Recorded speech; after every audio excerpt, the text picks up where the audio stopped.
Hello friends, ನಿಮಗೆ ಗೊತ್ತಾ ಹೊಸ IRDA ಗೈಡ್ಲೈನ್ಸ್ ಪ್ರಕಾರ ನೀವು ಯಾವುದೇ ಇನ್ಶೂರೆನ್ಸನ್ನು 1 ವರ್ಷ ಆದಮೇಲೆ ಯಾವಾಗ ಬೇಕಾದರೂ ಕ್ಯಾನ್ಸಲ್ ಮಾಡಿಸ್ಬೋದು.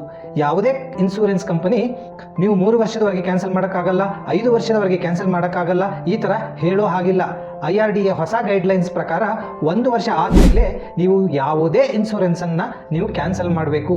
ಅವತ್ತಿನ ದುಡ್ಡು ಏನಿರುತ್ತೋ, ಅವತ್ತಿನ ಹಣ ಏನಿರುತ್ತೋ ಅದನ್ನು ಕಂಪನಿಗಳು ಕಸ್ಟಮರಿಗೆ ಕೊಡಲೇಬೇಕಾಗುತ್ತೆ. ಹೀಗಾಗಿ ಮೊದಲಿನ ಥರ ಕಂಪನಿಗಳು ಈ ಥರ ನೆಪ ಹೇಳೋಕ್ಕೆ ಸಾಧ್ಯ ಇಲ್ಲ. ಏನಂದರೆ ನೀವು 3 ವರ್ಷದವರೆಗೆ ಅಥವಾ 5 ವರ್ಷದವರೆಗೆ ನೀವು ಇನ್ಶೂರೆನ್ಸನ್ನು ಕ್ಯಾನ್ಸಲ್ ಮಾಡೋಕ್ಕೆ ಬರಲ್ಲ, ಈ ಥರ ಹೇಳೋಕ್ಕಾಗಲ್ಲ.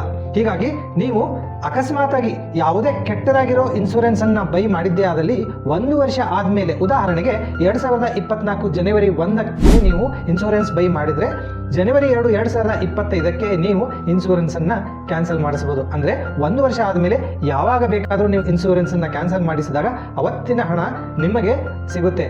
ನಿಮಗೆ ಇನ್ಶೂರೆನ್ಸ್ ಕ್ಯಾನ್ಸಲ್ ಮಾಡಿದ್ರೆ ಬೋನಸ್ ಸಿಗಲ್ಲ, ಈ ಥರ ಹೆದರಿಕೆ ಹಾಕುವ ಸಾಧ್ಯತೆಗಳು ಈಗ ಇಲ್ಲ. ಹೊಸ IRDA ಗೈಡ್ಲೈನ್ಸ್ ಪ್ರಕಾರ ಕಂಪನಿಗಳು ಹಣವನ್ನು ಕೊಡಲೇಬೇಕಾಗುತ್ತೆ. ಹೀಗಾಗಿ ನೀವು ಕೆಟ್ಟದಾಗಿರೋ ಇನ್ಶೂರೆನ್ಸನ್ನು ಅಕಸ್ಮಾತಾಗಿ ಬೈ ಮಾಡಿದ್ದೇ ಆದಲ್ಲಿ 1 ವರ್ಷ ಆದಮೇಲೆ ನೀವು ಆ ಇನ್ಶೂರೆನ್ಸನ್ನು ಕ್ಯಾನ್ಸಲ್ ಮಾಡಿ ಚೆನ್ನಾಗಿರೋ ಇನ್ಶೂರೆನ್ಸನ್ನು ಬೈ ಮಾಡೋಕ್ಕೆ ಅವಕಾಶ ಇದೆ. ಹೀಗಾಗಿ ನೀವು ಪ್ಯೂರ್ ಇನ್ಶೂರೆನ್ಸ್, ನೀವು endowment, ULIP, whole life policy, money back policy ಈ ಥರ ಇನ್ಶೂರೆನ್ಸನ್ನು ಮಾಡಿದ್ದೇ ಆದಲ್ಲಿ ನೀವು ಅವುಗಳನ್ನು ಕ್ಯಾನ್ಸಲ್ ಮಾಡಿಸಿ ನೀವು ಪ್ಯೂರ್ ಇನ್ಶೂರೆನ್ಸನ್ನು ಬೈ ಮಾಡಿದ್ರೆ ನಿಮಗೆ ತುಂಬ ಅನುಕೂಲ ಆಗುತ್ತೆ. ಹೀಗಾಗಿ ನೀವು ಕೆಟ್ಟದಾಗಿರೋ ಇನ್ಶೂರೆನ್ಸನ್ನು ಕ್ಯಾನ್ಸಲ್ ಮಾಡಿ ಒಳ್ಳೆಯ ಇನ್ಶೂರೆನ್ಸನ್ನು ಬೈ ಮಾಡೋಕ್ಕೆ ಒಳ್ಳೆಯ ಅವಕಾಶ ನಿಮಗೆ ಸಿಕ್ಕಿದೆ.